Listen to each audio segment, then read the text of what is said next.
নমস্কার বন্ধুরা, welcome to আরকে sports. আশা করি তোমরা সবাই সুস্থ ও ভালো আছো।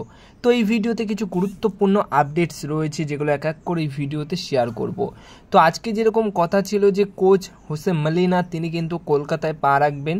তো 8টার সময় তার ফ্লাইট কলকাতা বিমানবন্দরে পৌঁছে গেছিলেন। সেখান থেকে বেরোতে আর একটু সময় লেগে যায়। অবশেষে তিনি কিন্তু কলকাতায় পা রেখে দিয়েছেন এবং টিম হোটেলেও পৌঁছে গেছেন, যেখানে তার পুরো যে কোচিং স্টাফ রয়েছে, বিদেশি কোচিং স্টাফ, সেই বিদেশি কোচিং স্টাফদের নিয়ে তিনি কিন্তু কলকাতায় পা রেখেছেন। এরপরে আরও কিছু বিদেশিরাও কিন্তু আজকেই পা রাখছেন কলকাতায়, যেরকম গ্রেগ স্টুয়ার্ট, জেসন কামিংস, অ্যালবাত্রো, এর পাশাপাশি জেসন কামিংসও। তো কেউ হয়তো সকালে আসছে, দুপুরে, কেউ হয়তো রাতে আসছে, এরকম কিন্তু আজকেই সমস্ত বিদেশি প্লেয়াররা কিন্তু চলে আসবেন, যেটুকু খবর রয়েছে। এবার নেক্সট আপডেট যেটা রয়েছে দিমিত্রি পেট্রারাসকে নিয়ে। দিমিত্রি পেট্রারাস এই যে ফুটবলারটি মোহনবাগান দলের অন্যতম সেরা ফুটবলার। তো দিমিত্রি পেট্রারাস তিনিই সবার লাস্টে আসবেন। কেন সবার লাস্টে আসবেন? কারণ তার একটু ফ্যামিলিগত প্রবলেমের জন্য তিনি সবার শেষে আসবেন।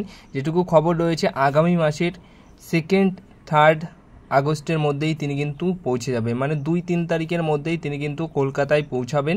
তো এইটুকু বলতে পারি যে তিনি সবার শেষেই আসবেন, বিদেশি প্লেয়ার হিসেবে কলকাতায় আবার শেষে পা রাখবেন আবার নতুন মরশুমের জন্য।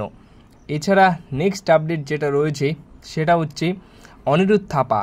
এই অনিরুদ্ধ থাপাকে নেবার ব্যাপারে কথাবার্তা বলছে ইস্টবেঙ্গল এফসি দল। প্রথমত এই নিউজটা পেয়ে আমিও একটু অন্যরকমভাবে শকড হয়েছিলাম যে অনিরুদ্ধ থাপাকে নেবার জন্য ইস্টবেঙ্গল এফসি দল কথাবার্তা বলছে। আর কি উপায়ে তারা কথাবার্তা বলছে? তারা অনিরুদ্ধ থাপার যে গেম টাইম, মানে তিনি মোহনবাগান দলে থাকলে গেম টাইম খুব বেশি পাবে না, এই সুযোগ নিতে চাইছে।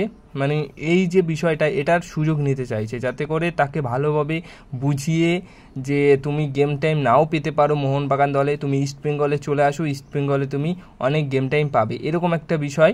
তো এই সুযোগটা নিতে চেয়েছিল, কিন্তু অনিরুদ্ধ থাপার সাথে মোহনবাগান দলের যে চুক্তি রয়েছে সেটাই থাকছে। আর অনিরুদ্ধ থাপা ডুরান্ড কাপেও খেলছে। তো মোটামুটি কথাবার্তা বললেও ইস্টবেঙ্গল এফসি দলে যাচ্ছে না। আর কোনো লাভ নেই, কারণ ইস্টবেঙ্গল এফসি দল অনিরুদ্ধ থাপাকে নিতেও পারবে না। এবার নেক্সট আপডেট যেটা রয়েছে সেটা অবশ্যই এর পাশাপাশি নেক্সট আপডেট যেটা রয়েছে রোশান সিং। মোহনবাগান দল রোশান সিংকে দলে নিতে পারে, এরকম খবর কিন্তু এর আগে অনেকবার তোমাদেরকে দিয়েছি ভিডিওতে। তো এখন আবারও কথাবার্তা প্রাথমিকভাবে চলছে এই রোশান সিংয়ের সাথে। হ্যাঁ, তোমরা জানো যে মোহনবাগান দলে লেফট ব্যাক পজিশনে খেলার মতো, একদম প্রপার লেফট ব্যাক পজিশনে খেলার মতো রয়েছেন কিন্তু শুধুমাত্র শুভাশিস বোস। তো তিনি যদি কাঠ সমস্যা বা চোটের জন্য খেলতে না পারে তখন খেলবে কে? তাই ওই প্রবলেমটাকে সলভ করার জন্য মোহনবাগান দল রোশান সিংকে নিতে চাইছে, ওই জায়গাটাকে শক্তিশালী করার জন্য। তাই সেই রকমভাবেই কথাবার্তা বলছে এখন রোশান সিংয়ের সাথে। তো সব কিছু ঠিকঠাক থাকলে রোশান সিং কিন্তু মোহনবাগান দলে আসতে পারে। এবার সবশেষে যে বিষয়টা শেয়ার করব সেটা হচ্ছে মোহনবাগান দল কিন্তু লোন ডিলে নিয়ে আসতে পারে প্রীতম কোটালকে, এমনটাই কিন্তু শেষ আপডেট রয়েছে প্রীতম কোটালকে নিয়ে, যে প্রীতম কোটাল মোহনবাগান দলে আসছে। এটা নিয়ে তো এর আগেও তোমরা খবর পেয়েছো। তো শেষ আপডেট যেটা পেলাম সেটা হচ্ছে লোন ডিলে আসতে পারে মোহনবাগান দলে। তো এখনও পুরোপুরি চূড়ান্ত নয়, পরবর্তী সময় যদি কোনো রকম আপডেট আসে বা ডিলটি যদি চূড়ান্ত হয়ে যায় লোন ডিল, সেটাও কিন্তু তোমাদেরকে জানাবো।